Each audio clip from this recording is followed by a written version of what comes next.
Hi and welcome to my channel and welcome to Sopwell Nunnery, and I'm here with the big 5x7 Kodak specialist to get some nice black and white images on Fomapan. Let's get into it.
Well, the 5x7 camera is out again for the first time this spring, summer. I don't like taking it out in the winter. Too heavy. And I'm using it this time as part 2 of the developing in Pyrocat HD. I did the first part on 35mm, but I thought it actually deserved using large format because I've heard this is where it excels. So what you're going to see is 8 minutes development at 20 degrees centigrade in Pyrocat HD, 10 seconds agitation every minute, and that's in my big Stearman 10x8 tank that takes 5x7. Now there's a slight issue with this first shot, and that is that it's not sharp because there was some camera movement. And that's due to a rubbish tripod head. And actually, while I was making this video, actually editing this video, one came up on eBay and look, I bought it. So for future videos with the 5x7, I'll be using this much better, much larger head.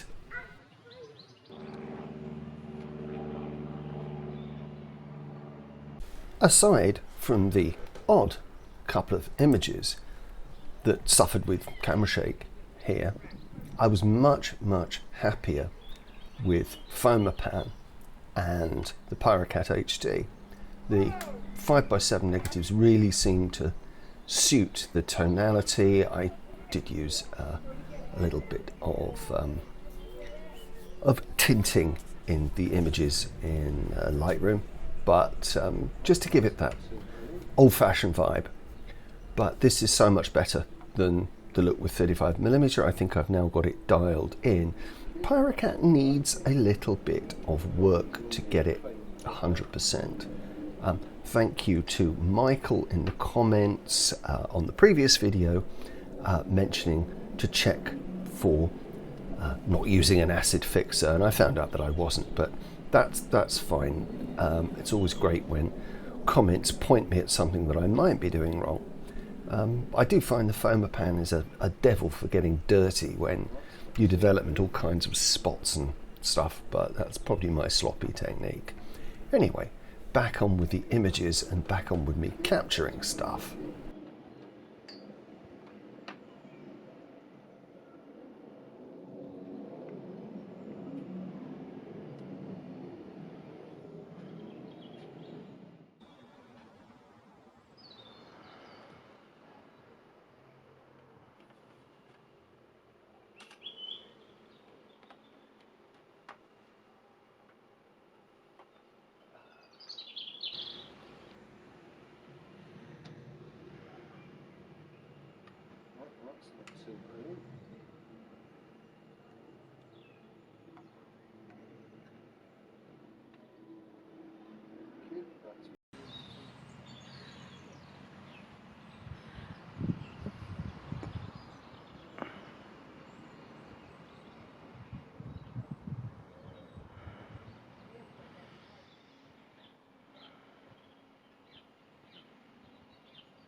Something I will point out is that a pre-rinse is very, very important with Fomapan of all formats and sizes because of the dark blue anti-halation layer, which is pretty mucky and takes a little while to come off. So I usually give it a 2 or 3 minute pre-wash before I use any developer, but particularly the Pyrocat HD, which I think is fairly sensitive to that kind of thing. I also don't use a stock bath. I use a water rinse, just a quick one. And really, the results speak for themselves here. They're really nice. I slightly missed the bottom of the door on this image, I'm afraid. And this is because the geared rising front on my Kodak Specialist has got all bar one gear tooth stripped, and messing about with that caused me to get framing wrong. I'm actually going to make a video and I'm going to put a new gear wheel in that at some stage, so watch out for that one if you're into repairing cameras.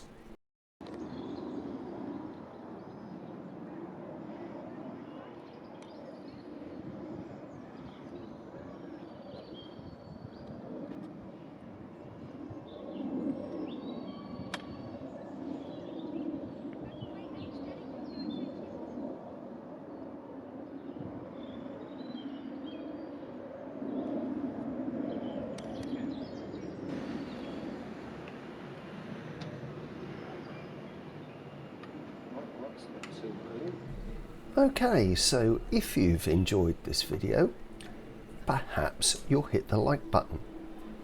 And if you really enjoyed it, perhaps you'll think about subscribing. As usual, it puts a massive cheesy grin on my face and really spurs me on to make more content for you. If you want to help the channel directly keep the lights on, then I have a Patreon channel where you can go and help out. You can always buy me a coffee. I drink loads of that.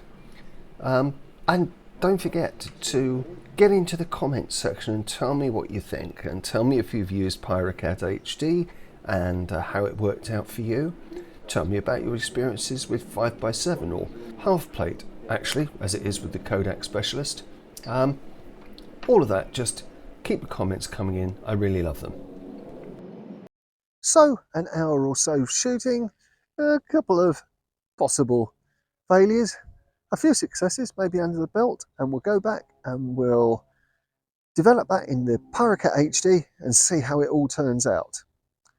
Catch you later.